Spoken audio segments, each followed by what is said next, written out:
तो मतलब mode of nutrition आप लोग स्टडी कर रहे थे, depending upon the methods for obtaining the food, mode of nutrition के हिसाब से, यानी कि methods for obtaining the food के हिसाब से आपने दो तरह के ऑर्गेनिज्म स्टडी किए थे, एक ऑटोट्रॉप्स और एक हेटेरोट्रॉप्स। ऑटोट्रॉप्स वो होंगे जो autotrophic mode of nutrition show करेंगे। ऑटोट्रॉफिक मोड ऑफ न्यूट्रिशन के बारे में हम डिटेल में स्टडी करेंगे। तो ये वो मोड ऑफ न्यूट्रिशन है जिसके अंदर ऑर्गेनिज्म अपना खाना खुद बनाता है। It is the mode of nutrition in which organism synthesize its own food. अब खाना बनाने के लिए जैसा आपको बताया था, ऑर्गेनिजम्स को रिक्वायर्ड होती है एनर्जी। तो यहां पे जो एनर्जी ऑटोट्रॉप्स को रिक्वायर्ड होगी वो प्रोवाइड होगी from the sun, from the sun. So it means they use the sunlight energy, sunlight energy. लेकिन सनलाइट एनर्जी को ट्रैप करने के लिए या एब्जॉर्ब करने के लिए इन ऑटोट्रॉप्स को, यानी कि इन ऑर्गेनिजम्स को जो अपना खाना खुद बना सकते हैं, इन्हें रिक्वायर्ड होते हैं special coloured pigments named as chlorophyll. तो क्लोरोफिल जो कि ग्रीन कलर के पिगमेंट्स हैं, ग्रीन कलर के पिगमेंट्स होते हैं, they has ability to trap the sunlight energy. उनके अंदर क्षमता होती है कि वो सनलाइट की एनर्जी को ट्रैप कर सकते हैं और सनलाइट की एनर्जी की मदद से वो inorganic substance like carbon dioxide from the atmosphere and water from the soil they absorb, और इस एब्जॉर्प्शन को, यानी कि इन इनऑर्गेनिक कंपाउंड्स को with the help of sunlight वो कन्वर्ट करते हैं इनटू फूड से glucose along with the oxygen gas and energy। अब इस एनर्जी को अलग अलग पर्पस के लिए यूज करेंगे, ऑक्सीजन को एटमॉस्फेयर में रिलीज कर देंगे और ये बन गया है उनका फूड। क्या बन गया पुत्र? Food. So this process is named as photosynthesis. Photosynthesis.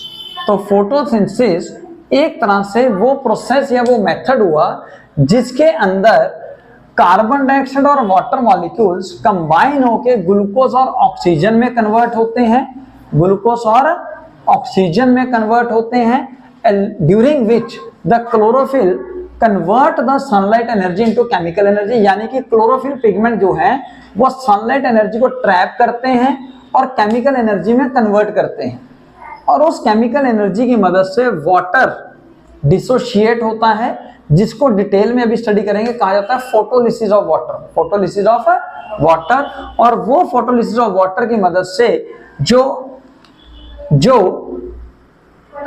Photolysis of water की मदद से जो कार्बन डाइऑक्साइड है इसकी कर दी जाती है reduction, resulting to give the glucose. क्या बन गया पुत्र? ग्लूकोज। साथ में ऑक्सीजन रिलीज हो गया। ठीक है। So this whole concept is called photosynthesis. ठीक है पुत्र। इसको बैलेंस करना होता है।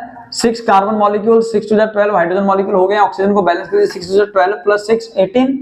यहाँ पे कितने हो गए? 6। तो और कितने चाहिए अभी आपको? तो बैलेंस हो जाएंगे पुत्र। So this is your balanced chemical equation for photosynthesis, important for class 10th point of view.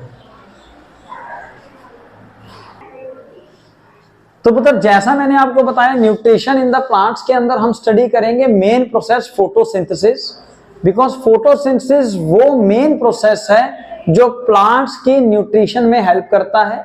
So what is photosynthesis? As I already told you, it is a process in which carbon dioxide and water converts into glucose by using sunlight energy in the presence of chlorophyll.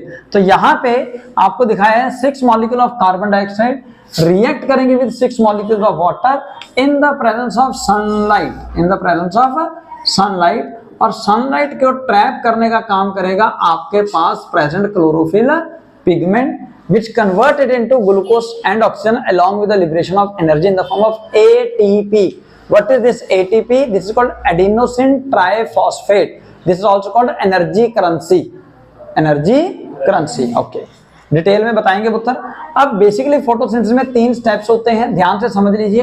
First step के अंदर sunlight की energy को trap किया जाता है, यानी कि absorb किया जाता है by the chlorophyll pigments and convert that energy into the chemical energy. फिर उस केमिकल एनर्जी को यूज किया जाता है to split the water molecules into hydrogen and oxygen, and this process called photolysis of water. क्योंकि sunlight की energy यानी कि फोटॉन्स की एनर्जी आपने यूज की है ना, that is why it is called photo का मतलब फोटोन, लिसिस का मतलब होता है टूटना। So photolysis of water, water को तोड़ा गया with the help of photon energy यानी कि सनलाइट की energy, and then this energy produces hydrogen and oxygen, and hydrogen are used to reduce the carbon dioxide. इस कार्बन डाइऑक्साइड को hydrogen reduce करेंगे, which ultimately produce the glucose, which ultimately produce the glucose. This is the food। और जितना glucose plants को use करना होता है to get more of the energy, वो यहाँ पे यूज करते हैं, और यूज करने के बाद अल्टीमेटली जो एक्सेस में ग्लूकोज होता है वो कन्वर्ट हो जाता है in the form of starch, so starch store हो जाता है in the form of access glucose, या ये कह लीजिए एक्स्ट्रा ग्लूकोज जो है वो स्टार्च की फॉर्म में स्टोर हो जाएगा। ठीक है, तो तरफ मैकेनिज्म ऑफ फोटोसिंथेसिस को अगर आप समझे ध्यान से, तो यहां पे हम मैकेनिज्म ऑफ फोटोसिंथेसिस को 2 स्टेप्स में डिवाइड कर सकते हैं। First light reaction, second dark reaction. Light reaction जिसको हिल्स रिएक्शन भी कहा जाता है, this occurs actually in the presence of sunlight energy, that is what is called light reaction. इस लाइट रिएक्शन के अंदर फर्दर 2 सब स्टेप्स हैं। फर्स्ट फोटोलिसिस ऑफ वाटर, तो केमिकल एनर्जी जो यहां प्रोड्यूस की जाती है, तो उस केमिकल एनर्जी की मदद से वाटर मॉलिक्यूल स्प्लिट हो जाते हैं into hydrogen ion, electron and oxygen gas. This hydrogen ion used as you all know to reduce the carbon dioxide, but actually यहां पे साथ में प्रोड्यूस होते हैं एसिमिलेटरी पावर्स। तो एटीपी मॉलिक्यूल्स और NADPH2 they both combined together are named as assimilatory powers. तो अब क्या होता है, सेकंड स्टेप होता है डार्क रिएक्शन का, which is also named as Blackman's reaction. तो इस रिएक्शन के अंदर बेसिकली लाइट और डार्क दोनों केसेस में ये रिएक्शन हो सकता है। It means it is independent of light, इसको लाइट की ऐसा जरूरत नहीं है। लेकिन यहां पे जो एनर्जी यूज की जाती है वो यूज की जाती है फ्रॉम द एसिमिलेटरी पावर्स, जो कि लाइट रिएक्शन के द्वारा मिलती है। तो रिडक्शन के लिए और एनर्जी प्रोसेस को चलाने के लिए जो एनर्जी रिक्वायर्ड होती है, that has been given by the light reaction. तो यानी कि पहले लाइट रिएक्शन होना मैंडेटरी है, ठीक है ना, सनलाइट होनी जरूरी है, तब कहीं जाके एनर्जी मिलेगी। और फिर उस एनर्जी की मदद से कार्बन डाइऑक्साइड को by the common pathway named as Calvin cycle convert किया जाता है इनटू ग्लूकोज। जैसा आपको बताया, ये ग्लूकोज जो है वो यूज अप होता है by the plants body for their various life processes, and the rest of glucose stores in the form of a starch, this is the mechanism of photosynthesis. तो नेक्स्ट जो आपका photosynthesis related topic होगा वो होगा conditions of photosynthesis और raw material of photosynthesis. तो raw material जो हैं वो डेफिनेटली कार्बन डाइऑक्साइड, वाटर और बाकी सब न्यूट्रिएंट्स होंगे।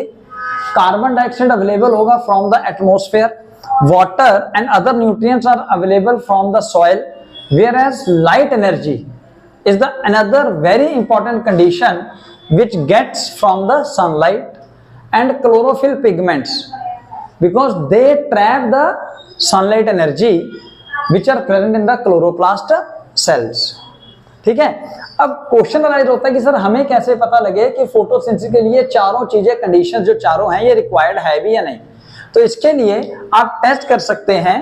टेस्ट करने के लिए आपको याद रखना है कि ग्लूकोज जो है वो फाइनली कन्वर्ट होता है स्टार्च में, और स्टार्च को अगर आयोडीन सॉल्यूशन से रिएक्ट करवाया जाता है तो वहां पे स्टार्च के प्रेजेंट होने की वजह से वहां पे कलरेशन हो जाती है, यानी कि कलर चेंज हो जाता है, और वो जो कलरेशन आती है दैट इज ब्लू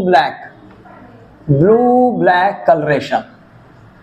तो इस कलरेशन को आप यूज करके फाइंड आउट कर सकते हैं कि क्या फोटोसिंथेसिस